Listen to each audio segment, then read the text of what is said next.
Hello, folks. Welcome to Kudlow. I'm Larry Kudlow.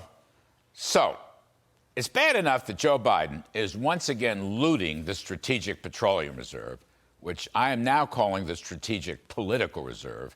He's doing this in order to cover up for his utter failure regarding all things energy and energy prices. The Biden Democratic war on fossil fuels has taken a mighty toll on this economy.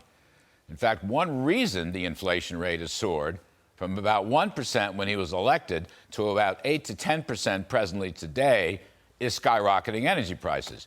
That combined, get this, are up 39% since February 2021, 39%. Now, we've had some welcome relief in gasoline in some parts of the country.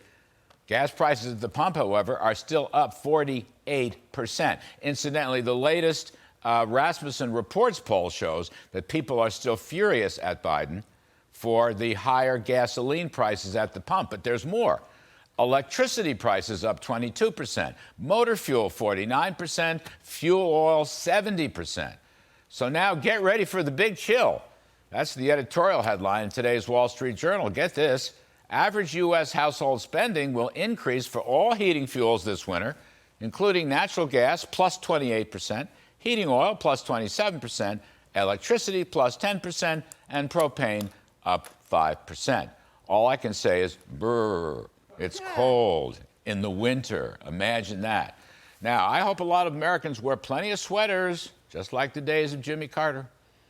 Now, here's Joe Biden today, announcing another 15 million barrels drawdown in the SPR, extending his prior sales, by the way, supposed to end. Even, by the way, telling us these SPRO sales are going to continue through the winter. Well, that's terrific.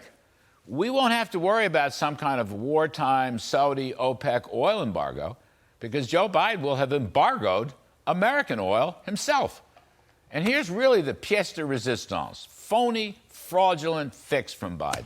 In his presser, he says the problem is, wait for it, I don't want to jump too soon, folks. The problem is, and I'm going to quote, making sure there's enough oil that's being pumped by the oil companies. By the oil companies, right? All this time, the last 2 years, the oil companies have desperately not wanted to pump oil and gas. You remember that? Really? That's not what they want to do. That's not their business. Wrong. Which planet is Biden describing? And then he goes on to say, and I got a quote, now the problem is these guys are asleep, period, end quote. No, Joe, you're the problem because you're asleep. And that continues to be the problem. You and your minions have done everything you can to close fossil fuel spigots. And that is why all these energy prices have skyrocketed. And that is a big reason why the economy is in such bad shape. In fact, hypocritically, you sometimes talk about bringing supply chains home to the U.S. It's called onshoring, okay? But the only thing you won't onshore is American production of oil and gas.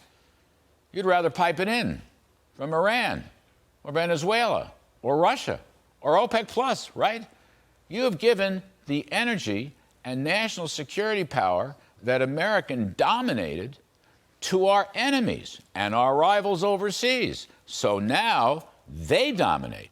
That is what you, Mr. President, have managed to do in a lousy 18 or 20 months.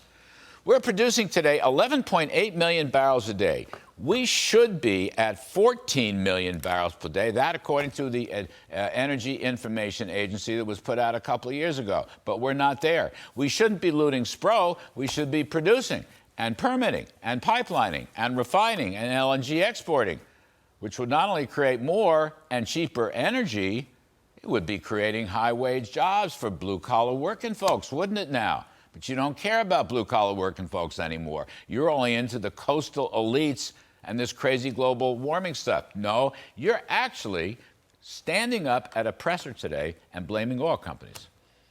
That is beyond stupid. It is beyond stupid.